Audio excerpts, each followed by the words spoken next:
फिर एक बार आज के सुंदर और पवित्र दिन में मैं आप सबों का इस चैनल पर स्वागत करता हूं। प्रियो, परमेश्वर भला है और उसकी करुणा सदा की हमारे जीवन में बनी हुई है। आमीन। यीशु नासरी के नाम से मैं आप सभी को सलाम करता हूं। यहोवा परमेश्वर के नाम से सभी को जय मसीह की। आज का यह दिन यहोवा ने बनाया है और इसलिए ज़रूरी है प्रियो कि हम इसमें आनंदित बने रहे। हालेलुया।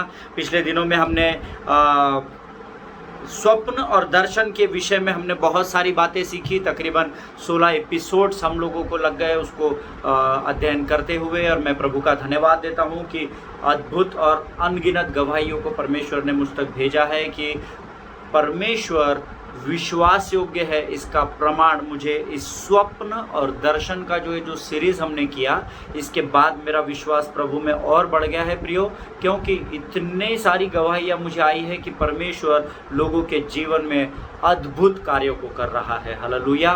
प्रियो, मनुष्य के लिए बात असंभव हो सकती है, परंतु परमेश्वर के लिए कोई भी बात असंभव नहीं है। हालेलुया। जो परमेश्वर पर विश्वास करते हैं उनके लिए वचन कहता है, जितनों ने उसकी ओर दृष्टि की उन्होंने ज्योति पाई और उनका मुख कभी भी काला न होने पाया। हालेलुया। हमारे जीवन में अक्सर हम पीछे इसलिए हट जाते हैं, या हमारे जीवन में हमारा सक्सेस का रेशियो इसलिए कम होता है क्योंकि हम परमेश्वर पर विश्वास करने में कमज़ोर पड़ जाते हैं। आमीन। परंतु प्रभु का धन्यवाद हो, बीते दिनों में परमेश्वर ने कई लोगों से बातें की। स्वप्न और दर्शन के द्वारा परमेश्वर ने लोगों के मनों को मजबूत किया। कई टूटे हुए हृदयों की गवाहियां मेरे पास है, जिनको स्वप्न और दर्शन के द्वारा परमेश्वर ने आधार दिया, उन्हें सहलाया, उनसे प्रेम किया। हालेलुया। प्रियो, आज से हम एक नए विषय की ओर बढ़ रहे हैं, और पिछले कई दिनों से मैं इस विषय पर अध्ययन कर रहा था, और प्रभु का धन्यवाद हो, आखिरकार परमेश्वर ने मुझे अगुवाई की कि मैं इस विषय को लेकर आपके बीच में आऊं। लेकिन इससे पहले कि हम इस नए विषय में आगे बढ़े, क्यों ना हम अपने आप को नम्र और दीन करें और परमेश्वर से हम प्रार्थना करें कि इस नए वचनों के द्वारा, इन नई भेद की बातों के द्वारा परमेश्वर हमारे जीवन को आशीष बनाकर तैयार करे। हालेलुया। सो आइए इस समय हम प्रार्थना करेंगे और अपने आप को नम्र और दीन करेंगे। आइए सब हम सिरों को झुकाएंगे, आंखों को बंद करेंगे और प्रभु से प्रार्थना करेंगे। धन्यवाद और धन्यवाद और धन्यवाद के साथ फिर एक बार तेरे अनुग्रह के सिंहासन के सामने आते हैं प्रभु जी। इस सुंदर और पवित्र दिन के लिए धन्यवाद देते हैं राजा। तू विश्वास योग्य है, तेरी करुणा सदा की है, इसलिए हम तुझे धन्यवाद देते हैं प्रभु जी। तू अब्राहम का, इसहाक का, याकूब का परमेश्वर है, और उन्हीं आशीषों को लेकर तू हमारे जीवन में आया, इसलिए हम तुझे धन्यवाद देते हैं परमेश्वर पिता। तू ही हमारा सहारा बना, इसलिए हम तेरा गुणानुवाद करते हैं प्रभु जी। आज से एक नए विषय की ओर जब तू हमें आगे लेकर बढ़ रहा है, हम अपने शरीर, प्राण, आत्मा, बुद्धि को, अपने कॉन्शियस, अपने सबकॉन्शियस, अपने सब कुछ को तुझे समर्पित करते हैं। पवित्र आत्मा तू और हमारे जीवन के ऊपर अपने संपूर्ण नियंत्रण को बना राजा प्रभु जी। जब इस विषय के बारे में तू हमसे बातचीत करता है, हम इसे समझ सके और इसको समझने के द्वारा औरों के जीवनों तक पहुंच सके और उनकी आत्माओं के लिए आशीष बन सके, ऐसी सामर्थ्य से भरकर तैयार कर पिता। तेरी उपस्थिति हमारे मध्य में, ऐसा हम विश्वास करते हैं। तूने हमारी प्रार्थना को स्वीकार किया, ऐसा हम विश्वास करते हुए इस विनती को धन्यवाद के साथ यीशु नासरी के नाम से मांगते, इसलिए सुन और बड़ी दया से ग्रहण कर। आमीन। हालेलुया। प्रभु आप सबों को आशीष दे। प्रियो, आज का जो विषय मैं आपके मध्य में लेकर आया हूँ, जो लोग इंग्लिश में नोट्स लिख रहे हैं वो इस विषय को लिख सकते हैं, बी लाइक एन ईगल, है ना। और हिंदी में जो अध्ययन करते हैं या जो नोट्स लिखते हैं वो लिख सकते हैं, उकाब के नाई बनो। आमीन। उकाब के विषय में हम सब लोग जानते हैं, तकरीबन उकाब के विषय में 34 बार 34 times Bible spoke about an eagle. 34 बार उकाब ये शब्द पवित्र शास्त्र में पाया गया है प्रियो। आमीन। और हम इस विषय के द्वारा जो प्रभु ने मुझ तक पहुंचाया है और मुझे आज्ञा दी है कि मैं आप तक पहुंचाऊं, उकाब के इस अध्ययन के द्वारा हम भेद की बातों को सुनने वाले हैं। हालेलुया। अगर आप लोग लगातार इन सरमन्स को सुनते हैं तो मैंने पिछले दिनों आपको एक वायदा किया था कि पवित्र शास्त्र में जितने प्राणियों की और संख्याओं की गिनती है, हम एक एक करके उन विषयों पर भी ध्यान देंगे, जैसे भी प्रभु हमें अगुवाई करेगा। और पिछले कई दिनों से मैं इस विषय के ऊपर अध्ययन कर रहा था, और प्रभु ने आखिरकार मुझे यह आज्ञा दी कि मैं कलीसिया के बीच में आप लोगों के मध्य में इन बातों को लेकर आऊँ, और इन बातों के द्वारा परमेश्वर आपको और मुझे और गहराई में ले जाकर नई भेद की बातों को बता सके। हालेलुया। प्रियो, परमेश्वर ने एक बहुत ही अलग विषय लेकर मुझे आपके मध्य में भेजा है, इसके पहले उकाब के विषय में हम लोगों ने कई बार सुना होगा, कई अध्ययन सुने हैं, सरमन सुने हैं, कई बार हमने संदेशों को सुना है अलग अलग सभाओं में, बाइबल स्टडीज़ में कई बार आपके पासबानों ने, आपके अगुओं ने आपको उकाब के अध्ययन के विषय में बताया होगा। परंतु मेरा विश्वास है प्रभु ने मुझे फिर एक बार नए प्रकाशनों को लेकर आपके मध्य में भेजा है। हालेलुया। पता नहीं मैं जो आपको इन दिनों में बताऊंगा इस विषय में शायद आपने पहले सुना हो या पहली बार आप सुन रहे हो, परंतु मैं ये जो विषय आपके सामने लेकर आया हूँ, मेरी बात पर विश्वास कीजिए, मैं वही आपको बताऊंगा जो यहोवा ने मुझे बताया है। आमीन। और मेरा ऐसा विश्वास है, मेरा परमेश्वर जो यहोवा आकाश पृथ्वी और अधलोक का परमेश्वर है, सारे स्थान पर वो राज्य करता है, वो परमेश्वर दिन प्रतिदिन अपने लोगों को ताज़ा मन्ना देता है। हालेलुया। वो बासी खाना नहीं देता है, रोज़ नए विश्वास नई आशा के साथ उठाता है और रोज़ की रोटी वो हमें देता है। हालेलुया। प्रियो, एक किताब है जिसको मैं पिछले दिनों में अध्ययन कर रहा था। तकरीबन मैं ये उकाब के विषय में 1 या 1.5 साल से मैं इसका अध्ययन कर रहा हूँ, परंतु पिछले दिनों में रिसेंटली मेरे ख्याल से लॉकडाउन में अप्रैल लास्ट वीक और something I was reading one book and the name of that book is the book of Redemption. आप लोग नोट्स जो लिखते हैं ना वो लिख सकते हैं, द बुक ऑफ रिडिम्पशन, छुटकारे का पुस्तक, ऐसा वो बुक का नाम है, जिनके ऑथर है Allen White, brother Allen White, ALLENWHITE. So the book of redemption by Ellen White, which says serpent was beautiful creature with wings and legs.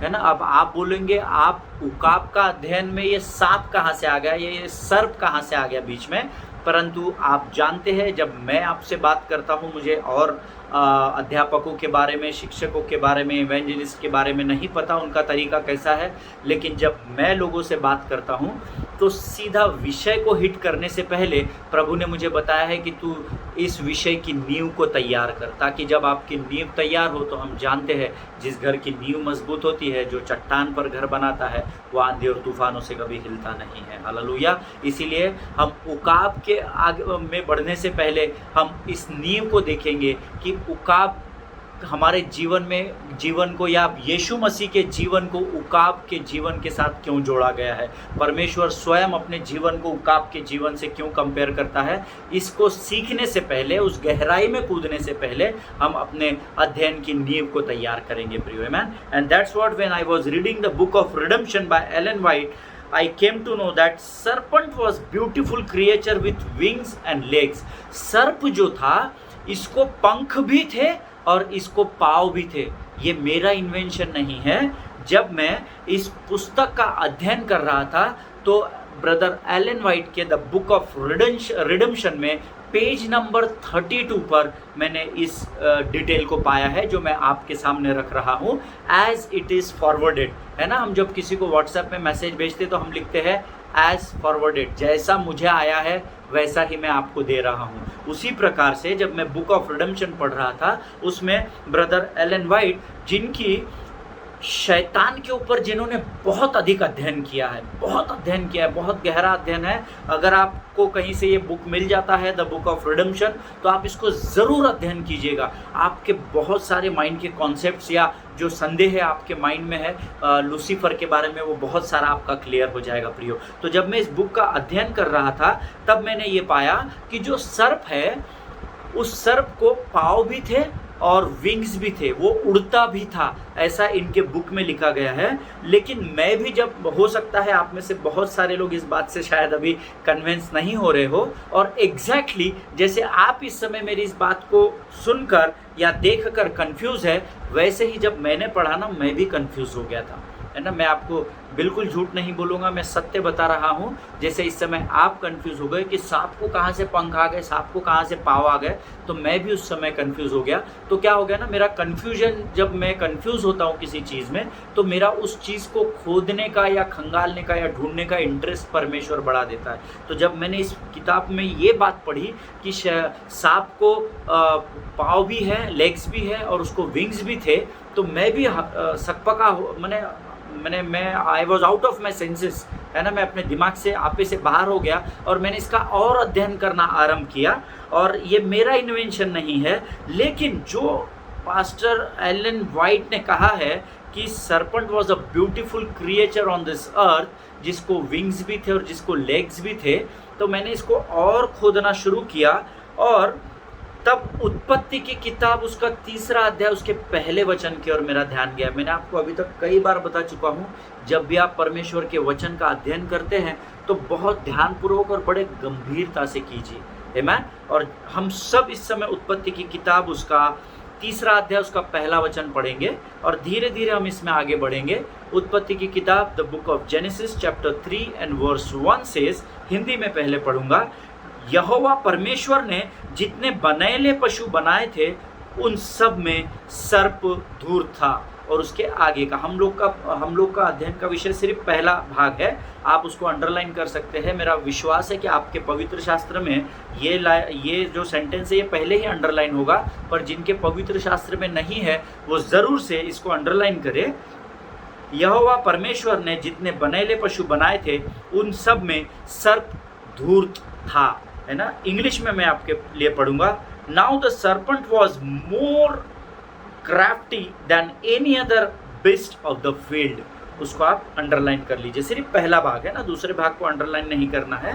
That means the smartest creature after man was serpent. इसका अर्थ है प्रियो कि जितने बनेले पशु परमेश्वर ने पृथ्वी पर बनाए उनमें सर्प या सांप सबसे धूर्त था या चालाक था, ऐसा वचन कहता है। इसका अर्थ है कि परमेश्वर ने जब सृष्टि की रचना की तो मनुष्य की मानव जाति की निर्मित के बाद जब उसने आदम और हव्वा को बनाया, आदम और हव्वा के बाद अगर सबसे स्मार्टेस्ट कोई क्रीचर अगर पृथ्वी पर होगा या सबसे चालाक अगर कोई प्राणी है, उसके विषय में पवित्र शास्त्र गवाही देता है कि वो सर्प है, अर्थात सांप है। आमीन। शैतान ने, हम अक्सर ना सांप को शैतान से गिनती करते हैं ना, शैतान हमको लगता है सांप यानी शैतान है, लेकिन आपने जो पिछले मेरे अध्ययन सुने होंगे ना, जब हमने 3 स्वर्ग के बारे में अध्ययन किया था या बहुत सारे अध्ययन किए, उसमें मैंने आपको बताया था कि सर्प यानी शैतान नहीं है। आमीन। सर्प को तो परमेश्वर ने इस पृथ्वी पर बनाया था ताकि मनुष्य उस सर्प पर अधिकार कर सके, लेकिन जो अध्ययन बड़ी बारीकाई से करते हैं या जो पवित्र शास्त्र बड़े बारीकाई से पढ़ते हैं, बहुत गंभीरता से पढ़ते हैं, वो जानते हैं कि सर्प जो था वो शैतान नहीं था, है ना। शैतान ने क्या किया, इस सांप से आज्ञा मांगी कि वो अदन की वाटिका में उसके अंदर होकर प्रवेश कर सके, क्योंकि हम सब जानते हैं अदन की वाटिका किसके लिए परमेश्वर ने बनाई थी। अदन की वाटिका को बनाकर आदम को परमेश्वर ने वाटिका में रख दिया, ये हमने पिछले दिनों में सीखा है। हालेलुया। सो अदन की वाटिका ये आदम और हव्वा के लिए बनाई गई थी ताकि वो उसकी रक्षा कर सके, उसमें काम कर सके और उस पर अधिकार जता सके। हालेलुया। लेकिन शैतान को, लूसीफर को उस अदन की वाटिका में प्रवेश नहीं था, इसलिए उसने क्या किया, सबसे चालाक प्राणी को चुना। उसने हाथी, घोड़े, बंदर, बैल को नहीं चुना, उसने सबसे चालाक प्राणी, जिसके विषय में पवित्र शास्त्र गवाही देता है कि सब बनैले पशुओं में सर्प सबसे धूर्त था या चालाक था, तो उसने क्या किया, इस चालाक प्राणी के पास गया, अर्थात सांप के पास गया, और इसने सांप से आज्ञा मांगी शैतान ने कि क्या तू मुझे तुझ में होकर अदन की वाटिका में जाने दे सकता है क्या। और बस प्रियो, सर्प ने यही गलती कर दी। हालेलुया। और उसने क्या किया, शैतान ने, लूसीफर ने अदन की वाटिका में जाने के लिए सर्प से आज्ञा मांगी। सर्प ने उसको हाँ कहा और वो सर्प में होकर अदन की वाटिका में प्रवेश कर गया, और सर्प ने उसको हाँ बोलकर खुद पर श्राप को ओढ़ लिया। हालेलुया। हम सब जानते हैं कि सर्प को आने वाले दिनों में मैं आपको बताऊंगा कि वचनों के द्वारा आपको बताऊंगा कि सांप को क्या श्राप दिया था ना। हम सब जानते हैं क्या श्राप दिया था, पर हम गहराई में जाएंगे तो मैं उसका डिटेल में आपको समझाऊंगा, एकदम बहुत गहराई में मैं आपको समझाऊंगा। आमीन। परंतु सर्प ये पहले श्रापित नहीं था प्रियो। आमीन। जैसे बाकी प्राणियों को बनाया था वैसे सर्प को भी बनाया था, लेकिन क्योंकि सर्प ने शैतान को अपने अंदर समाने की आज्ञा दी, इसीलिए सांप के ऊपर परमेश्वर ने श्राप दिया। हालेलुया। हम सब जानते हैं जब परमेश्वर ने आदम से पूछा तो उसने स्त्री को दोष दिया और स्त्री ने किसको दोषी ठहराया? सांप को दोषी ठहराया। उसके लिए हम अब वचन निकालेंगे। उत्पत्ति की किताब उसका 3रा अध्याय उसके 11, 12 और 13 वचन हम पढ़ेंगे। The book of Genesis chapter 3 versus 11, 12 and 13। और मैं आपके लिए हिंदी में पढ़ूंगा। मेरा विश्वास है पवित्र शास्त्र आपके सामने है, खुले हुए हैं और हम सब मिलकर उसको पढ़ेंगे। उत्पत्ति की किताब उसका 3रा अध्याय उसकी 11, 12 और 13 वचन। उसने कहा, किसने तुझे बताया कि तू नंगा है? जिस वृक्ष का फल खाने को मैंने तुझे मना किया था, क्या तूने उसका फल खाया है? आदम ने कहा, जिस स्त्री को तूने मेरे संग रहने को दिया है, उसी ने उस वृक्ष का फल मुझे दिया और मैंने खाया। तब यहोवा परमेश्वर ने स्त्री से कहा, तूने यह क्या किया है? स्त्री ने कहा, सर्प ने मुझे बहका दिया, तब मैंने खाया। हालेलुया। परमेश्वर इन पढ़े हुए वचनों पर हम सबों को आशीष दे। प्रियो, ये मनुष्य का स्वभाव यहाँ पर देखिए। हमको मनुष्य का स्वभाव, कार्नल मैन जो होता है ना, सांसारिक मनुष्य, उसका यह स्वभाव है। क्योंकि जब उसने फल खाया तो वो सांसारिक हो गया। उसके पहले आदम के साथ परमेश्वर क्या किया करता था? संगति किया करता था। हालेलुया। वो अपने आपे में नहीं रहता था, वो परमेश्वर की आत्मा से मिला हुआ था। लेकिन जैसे ही उसने उस फल को खाया, वो कार्नल मैन बन गया। स्पिरिचुअल मैन से, आत्मिक मनुष्य से वो सांसारिक मनुष्य बन गया। और सांसारिक मनुष्य जैसा बना तो वो अपने आपे में आ गया। लेकिन देखिए, जैसे ही वो आपे में आया ना, उसके स्वभाव में देखो कैसा फर्क आ गया। वो क्या कर रहा है? प्रभु ने उसको पूछा कि क्या तूने इस पेड़ का फल खाया? एक्चुअल आंसर क्या होना चाहिए था? हाँ प्रभु, मैंने उस पेड़ का फल खाया। परंतु मनुष्य का स्वभाव देखिए, वो क्या कहता है? तूने स्त्री को, जिसको हवा के रूप में मेरे जीवन में दिया ना, इसने मुझे दिया इसलिए मैंने खाया। अपने दोष को दूसरे पर मढ़ने की आदत पड़ चुकी है मनुष्य को। हालेलुया। लेकिन वो स्त्री उससे एक घर और होशियार थी। आमीन। हवा ने क्या कहा? हाँ, हमने तो खाया, परंतु इस सर्प ने मुझे बहकाया, इसीलिए मैंने खाया और इसको भी दिया। हालेलुया। जिनके कान हो वो सुन ले। अगर आज आपका स्वभाव ऐसा है तो आपके ऊपर श्राप को ओढ़ रहे हैं प्रियो। आमीन। जिनके कान हो वो सुन ले। अगर आज आपके अंदर ऐसा स्वभाव है कि खुद की गलती का दोष दूसरे पर मढ़ने का अगर आपका स्वभाव है, तो सचेत हो जाइए, परमेश्वर से क्षमा मांगिए और प्रभु से कहिए, मेरे अंदर शुद्ध मन को तू नए सिरे से तैयार कर। हालेलुया। भजन संहिता उसका 51 अध्याय उसका 10वां वचन लिख लीजिए रेफरेंस में, और वो प्रार्थना कीजिए, हे मेरे मन, मेरे अंदर शुद्ध मन उत्पन्न कर और मेरे भीतर स्थिर आत्मा को नए सिरे से तू तैयार कर। हालेलुया। प्रियो, परमेश्वर ने हमें एक दूसरे को दोषी ठहराने के लिए नहीं तैयार किया, परंतु एक दूसरे के दोष को ढांपने के लिए तैयार किया है। हालेलुया। एक दूसरे को सहन करने के लिए उसने हमें चुना है प्रियो। आमीन। यहाँ पर वचन बताता है कि ये उस पर दोष मढ़ रहा था। आदम हव्वा को दोषी ठहरा रहा था और हव्वा सर्प को दोषी ठहरा रही थी। आमीन। This is the real character of a carnal man. ये मनुष्य का, सांसारिक मनुष्य का स्वभाव है प्रियो। लेकिन परमेश्वर मानव जाति से इतना अधिक प्रेम करता है। हम जानते हैं उसने अपने इकलौते पुत्र को उस कलवरी पर दे दिया, यूहन्ना 3:16 हम सब जानते हैं। लेकिन परमेश्वर के प्रेम की सीमा इतनी अधिक थी कि उसने आज्ञा न मानने के कारण पहले मनुष्य को नहीं परंतु सर्प को श्रापित किया। हालेलुया। और उसके बाद उसने हव्वा को और उसके बाद उसने आदम को श्राप दिया प्रियो। हालेलुया। एक्चुअली गलती कैसे थी? उसने बात किससे की थी? अदन की वाटिका में पहले आदम से बात की थी कि क्या तूने इस पेड़ का फल खाया? आदम से हव्वा और हव्वा से सर्प। ये लाइन में आया हुआ था ना, बातें ये लाइन में आई थी कि उसने परमेश्वर ने आदम से पूछा, आदम ने हव्वा का नाम दिया, हव्वा ने सर्प का नाम दिया। लेकिन देखिए 1, 2, 3 आदम, हव्वा और सर्प, ये 3 लोगों ने गलती की है। लेकिन परमेश्वर मनुष्य से अर्थात आदम से इतना प्रेम करता है कि जब उसने श्रापित किया ना, श्राप दिया ना, तो उसने यहाँ से शुरू किया। पहले सांप को श्राप दिया, फिर हव्वा को दिया और अंत में आदम को श्राप दिया। हम पढ़ेंगे उत्पत्ति की किताब उसका 3रा अध्याय उसके 14 15, 16 और 17 वचन।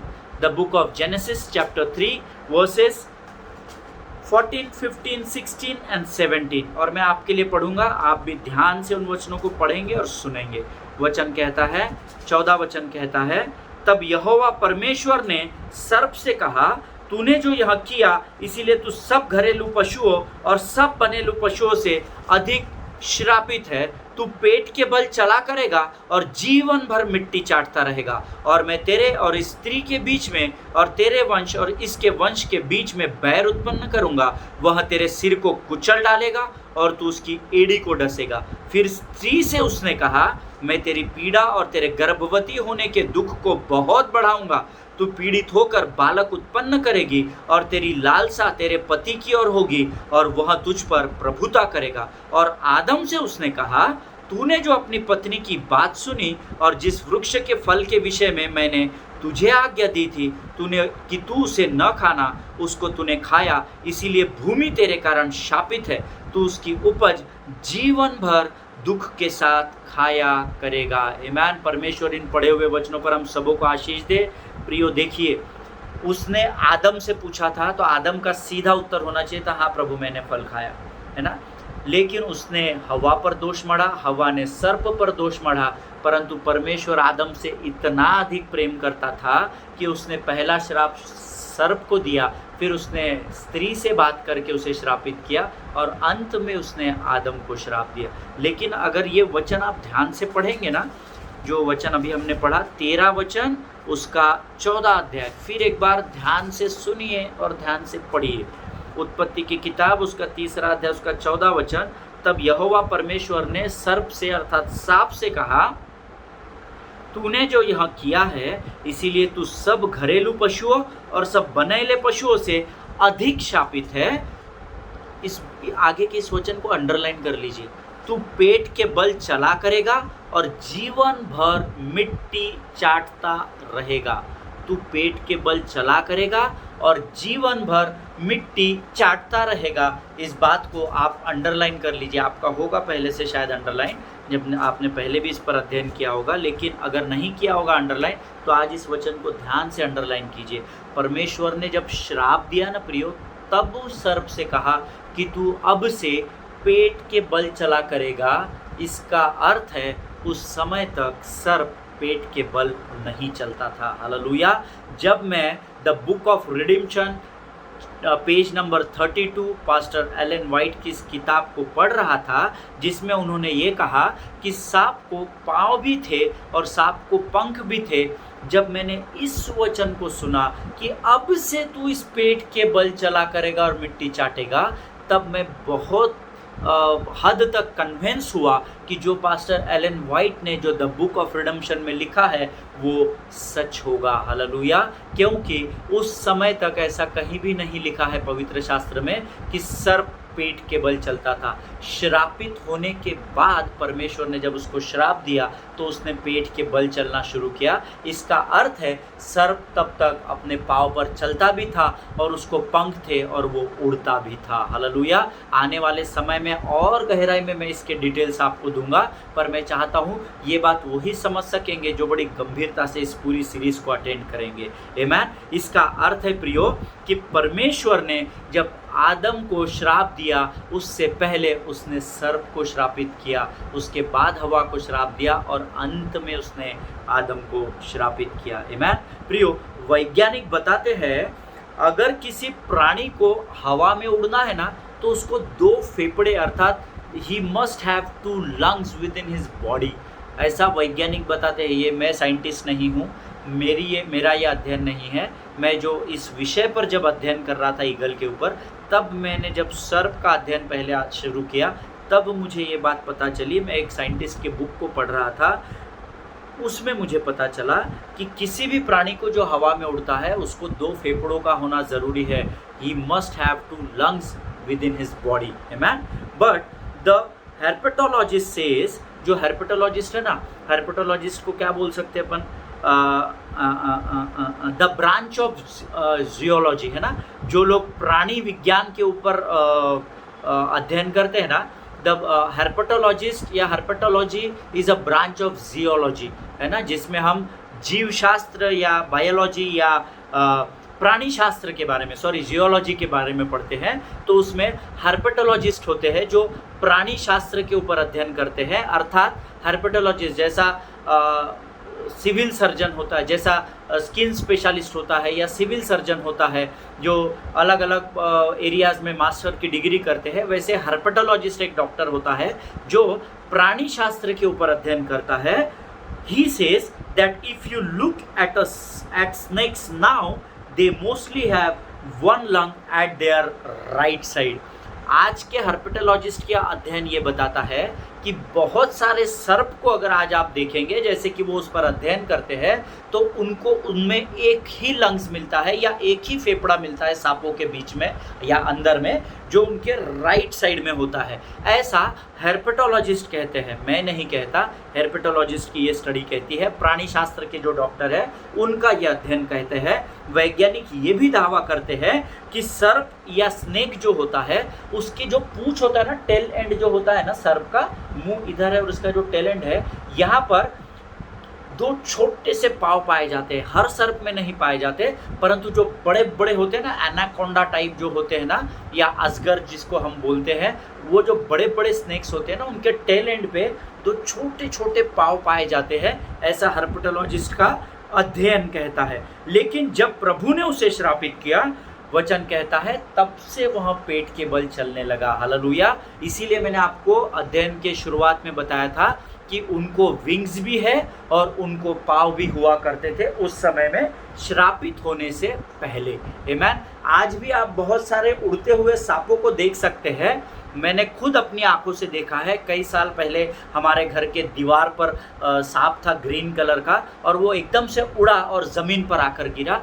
तब मुझे ऐसा लग रहा था कि वो उड़ता होगा, परंतु जब मैंने इसका अध्ययन किया तो मुझे पता चला कि बगैर विंग्स के वो उड़ नहीं सकता। Actually he was not flying snake but he was a jumping snake. जैसे बंदर एक जगह से दूसरे जगह कूदता है, वैसा ही वो सर्प जो था वो एक स्थान से दूसरे स्थान पर कूदा था। तो he might be a jumping snake but he was not flying snake for sure. आमीन। लेकिन ये जो हर्पेटोलॉजिस्ट की स्टडी है ये हमारा विषय नहीं है, परंतु बहुत गहरा अध्ययन है। इसलिए मैं आपको कन्विंस करने के लिए इस अध्ययन को लेकर आया हूँ कि हर्पेटोलॉजिस्ट कहते हैं कि उड़ने के लिए प्राणी के अंदर दो लंग्स चाहिए, परंतु उन्हीं का अध्ययन ये बताता है कि आजकल बहुत सारे जो सांप है उनमें एक ही लंग पाया जाता है, वो उनके राइट साइड में होता है। लेकिन जो बड़े बड़े सांप होते हैं या स्नेक्स होते हैं, उनके कुछ विशेष जातियों में अध्ययन पाया गया है कि उनके टेल एंड पे पूंछ के नीचे साइड में छोटे छोटे दो पाँव होते हैं। ऐसा अध्ययन कहता है प्रियो। लेकिन परमेश्वर ने पहले सांप को श्राप दिया, बाद में उसने हव्वा को और बाद में आदम को दिया। हालेलुया। कुछ स्कॉलर्स ये भी बताते हैं कि श्रापित होने से पहले सांप जो है ना वो अपनी आंखों से देख सकता था, क्योंकि वो चल सकता था, और वो जब हवा से बात करता है तो हवा से को देख सकता होगा तभी बात कर पाता होगा ना। ये तो कॉमन सेंस है, तो मुझे इसके लिए कुछ अध्ययन नहीं करना पड़ा, लेकिन ये मेरा अनुमान है कि वो और स्कॉलर्स भी बताते हैं कि श्रापित होने से पहले सर्प देख सकता था, लेकिन श्रापित होने के बाद उसकी आंखें तो है पर अभी उसको धुंधला दिखाई देता है। हालेलुया।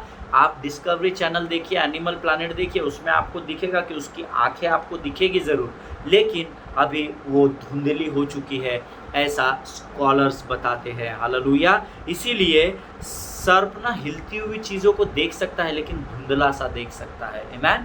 आज हम अपने अध्ययन को यहीं समाप्त करेंगे, क्योंकि एक बहुत ही गहरा विषय है। मैं चाहता हूँ आपको इसको बड़े धीरे होकर आपको समझ सके, इस स्पीड से मैं आपको इस अध्ययन में लेकर जाऊँ, क्योंकि बहुत अद्भुत विषय है। और आने वाले समय में आपको पता चलेगा कि आपको परमेश्वर किस नज़र से देखता है। हालेलुया।